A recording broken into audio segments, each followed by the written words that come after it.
Hello everyone, my name is Shivi Gupta and today I am here with another interesting video on insurance web aggregators in India. The chances of the IRDA rejecting an application for the insurance web aggregator license are high if the applicant is not fully aware of the applicable regulations or make even the smallest error in the application. In this video, I will be talking about the different grounds on which the IRDA may reject an application and what are the remedies available with the applicant in such cases. But before we move forward with our today's topic, let's go through what an insurance web aggregator is. An insurance web aggregator is one of the many insurance intermediaries that are tasked with providing an unbiased platforms for insurance buyers to compare different insurance products. An insurance web aggregator compiles the information, features, benefits, eligibility criteria, and other information of insurance policies from different insurers in the country. This way, insurance buyers are able to make more educated and information-driven insurance purchases.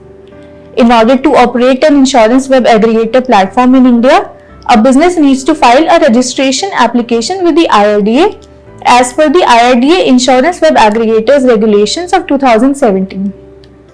The application comprises different parts, including the application form as provided under the regulations, a detailed business plan, director or partner information, details of the principal officer, minimum capital requirements, and other requisite details. The IRDA grants a license only if it is completely satisfied with such information and recognizes the eligibility of the applicant to run an insurance web aggregation business. Even a single error or omission may lead to the authority rejecting the application. Let's now understand what are the cases where the authority may reject an insurance web aggregator application.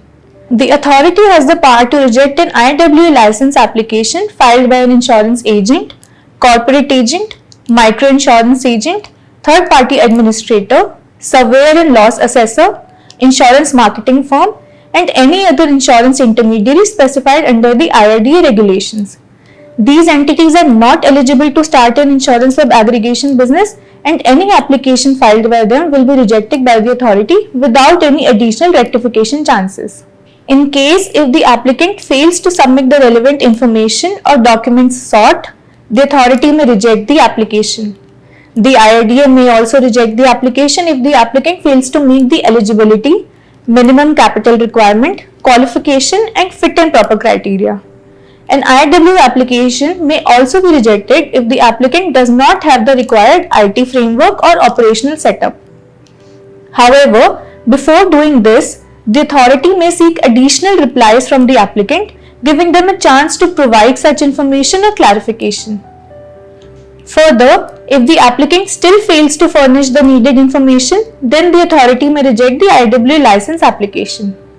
Similarly, if the applicant fails to submit the needed information within a time frame of 30 days, the authority has the power to reject the application without giving any extension to the application.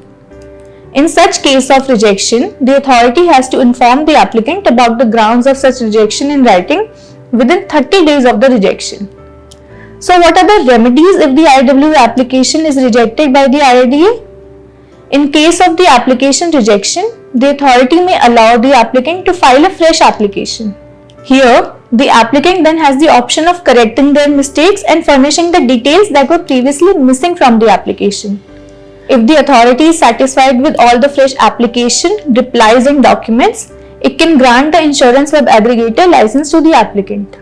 However, if the authority rejects the application and does not give the applicant a chance to file a fresh application, the applicant then file an appeal against such decision. In this case, the applicant can file the appeal before the Securities Appellate Tribunal or SAT against the IRDA's rejection within 45 days of receiving the rejection order. It is therefore highly imperative for an entity that wishes to operate an insurance web aggregator platform in India to carefully file its application and submit the relevant documents along with it. While the authority gives every entity the chance to rectify any error or omissions in their application, overlooking certain key details may result in rejection by the authority. At Enterslice, we offer expert assistance for your insurance web aggregator license renewal as well as compliances. Our team is well versed with the IRDA's functioning and can assist you in filing your IWA application so that you do not have to face application rejection in the first place. In case you have filed an application and faced rejection from the authority, Enterslice can help you rectify your submission and file a fresh application or appeal. We have a 100% success rate in insurance licensing, be it insurance web aggregator, insurance broker, insurance marketing, or other intermediary licensing. To know more about our services, please comment below about your requirements or contact us on the details shown on the screen. Subscribe to our channel for more such information and videos.